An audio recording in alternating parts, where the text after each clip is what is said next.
Todo ser humano é um universo em miniatura. O pedido do povo.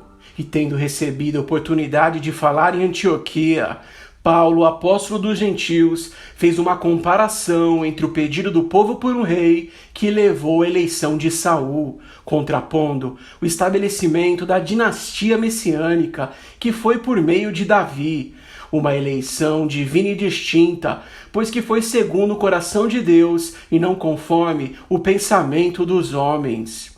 Essa comparação do apóstolo amado tocava a lembrança cultural dos judeus piedosos, que desde a sua infância aprendiam sobre os graves desvios de Saul e do fim trágico que houve no atender do desejo maligno do povo que pedia a Deus por um rei. Pois que a intenção desse pedido tramava transferir ao rei eleito a responsabilidade dos próprios desvios do povo, pois que eles não pretendiam de forma alguma corrigir os seus delitos como nação, como se fosse possível com isso confundir a justiça divina de alguma forma. Pedis e não recebeis, pois pedis mal, para desperdiçar com vossos desvios.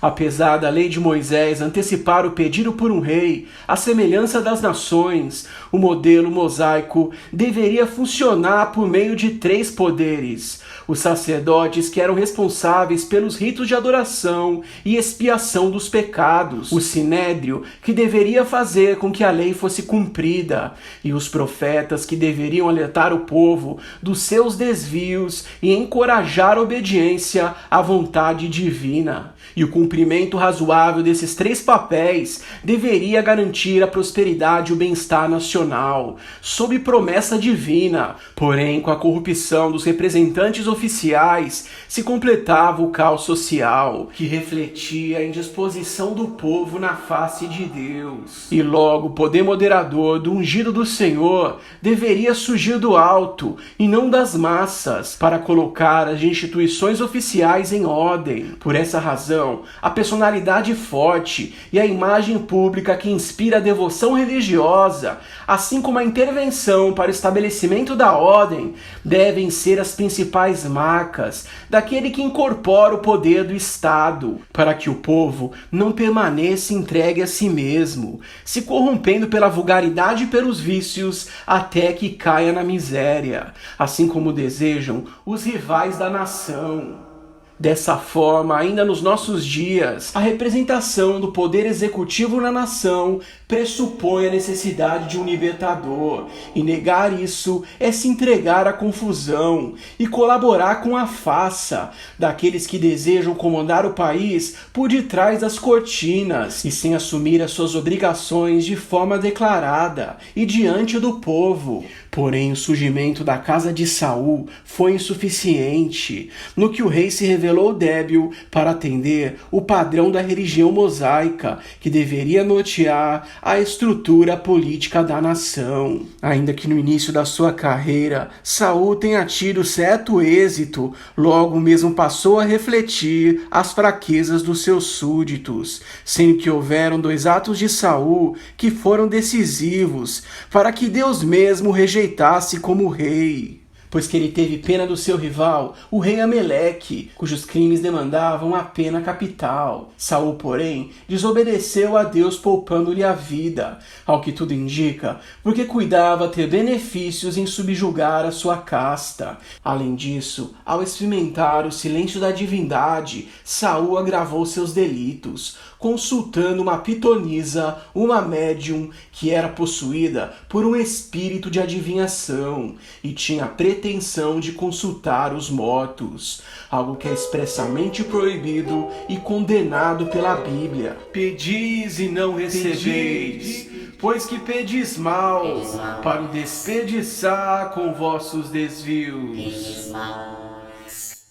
Por meio desses 2 desvios, Saul colocou a perder toda a sua carreira, pois que essas suas escolhas o conduziram por caminhos malignos, comprometendo a sua personalidade e afetando terrivelmente o critério das suas decisões. Pois que se antes Saul teve pena de condenar a Ameleque, que era maligno, depois ele não teve pena de perseguir a Davi, que era justo diante do rei. E mesmo assim, por pura inveja e tomado por um sentimento de rivalidade, Saul por vezes tentou matá-lo. As escolhas do povo por esse tipo de rei estão ligadas às escolhas que Saul fez pelo povo, pois que os representantes eleitos são, por extensão, a manifestação da vontade do povo, e assim somos responsáveis por aqueles que elegemos e por aquilo que desejamos e pedimos na face de Deus. Assim, Ameleque hoje é poupado para que seu descendente Ramã conspire o genocídio judaico nos dias de Ester e de Mardoqueu. Logo, a rainha Ester, que era da tribo de Saul, deve correr risco de morte na face do rei da Pérsia, para livrar seu povo desse criminoso que foi poupado e dos males da péssima gestão do seu antepassado. E de igual modo com que Saul consulta forças estranhas no lugar do Senhor, Ramã também lança o pur para determinar por meio de sortes uma maneira auspiciosa de eliminar os judeus da Pérsia, e ele quase obtém êxito com isso. Dessa forma observamos que aqueles que hoje se indispõem com a divindade se farão por fim perseguidores dos escolhidos de Deus, pois esta é simplesmente a natureza dos seus caminhos. E deixar de executar o juízo e a justiça, aceitando aquilo que Deus rejeita e acolhendo aqueles que Deus não acolhe, é como cavar sua própria cova. E aqueles que fazem assim, certamente não ficarão sem castigo, a não ser que, assim como Ester, tomem consciência das suas responsabilidades históricas e consertem o caminho do povo. O pedido do povo por Saul sugere uma sociedade que não deseja encarar suas próprias debilidades e que deseja transferir toda a sua vulgaridade para figuras públicas que se tornam um falso alívio, uma fuga das responsabilidades civis que cabem a cada um de nós. Pedis e não recebeis, pois que pedis mal, para o desperdiçar com vossos desvios. O pedido do povo por um rei à semelhança das nações pressupõe que o povo deseja ter pena de si mesmo e que não admite a sua participação na corrupção das instituições, que são de fato formadas pelo próprio povo. Assim como está escrito: e pediram um rei, e Deus lhes deu por 40 anos a Saul, filho de Quis, homem da tribo de Benjamim. E quando este foi removido, levantou-lhes como rei a Davi, do qual deu testemunho dizendo: achei a Davi, o filho de Jessé, homem conforme o meu coração, que executará toda a minha vontade.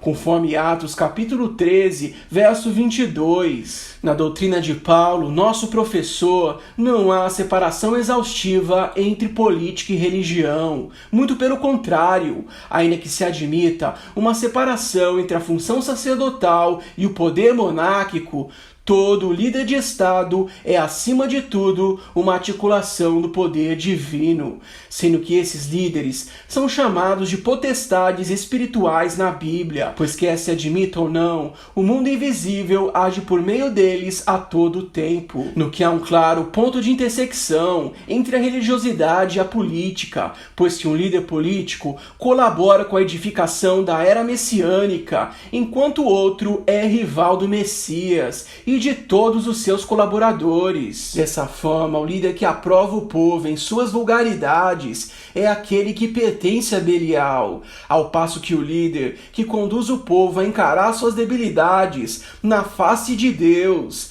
este é aquele que colabora com a era do Messias. Pois de igual modo, a própria encarnação do Filho de Deus pressupõe os desvios da humanidade e a necessidade de que o Messias não apenas tenha padecido pelos pecados de todos, mas também de que ele retorne para julgar os povos. Igualmente sugere a atualidade da rebelião dos mesmos, que até os dias de hoje desperdiçam o poder da sua morte expiatória, e a cada dia que se passa desprezam ainda mais as oportunidades de se reconciliar com o divino. Espere em Deus que o pedido do nosso povo para as eleições que se aproximam não seja atendido e que Deus levante para nós um dos seus libertadores, assim como convém, para que os soberbos sejam abatidos e os piedosos da nação possam respirar um pouco mais, pois o atendimento de certos desejos são tão somente para o mal,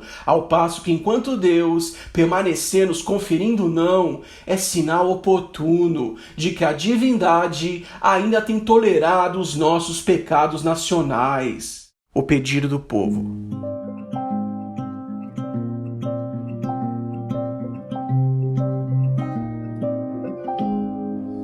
Que você tenha uma semana abençoada. Vivarecha Adonai veish merecha. E aí Adonai panavelecha viruneca.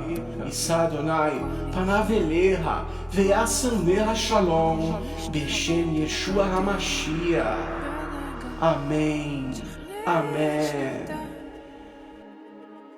Que o Senhor te abençoe e te guarde. Que o Senhor resplandeça o rosto sobre ti e tenha misericórdia de ti. Que o Senhor levante sobre ti o seu rosto e te dê a paz. No nome de Yeshua, o Messias. Amém. Amém. Amém. Amém.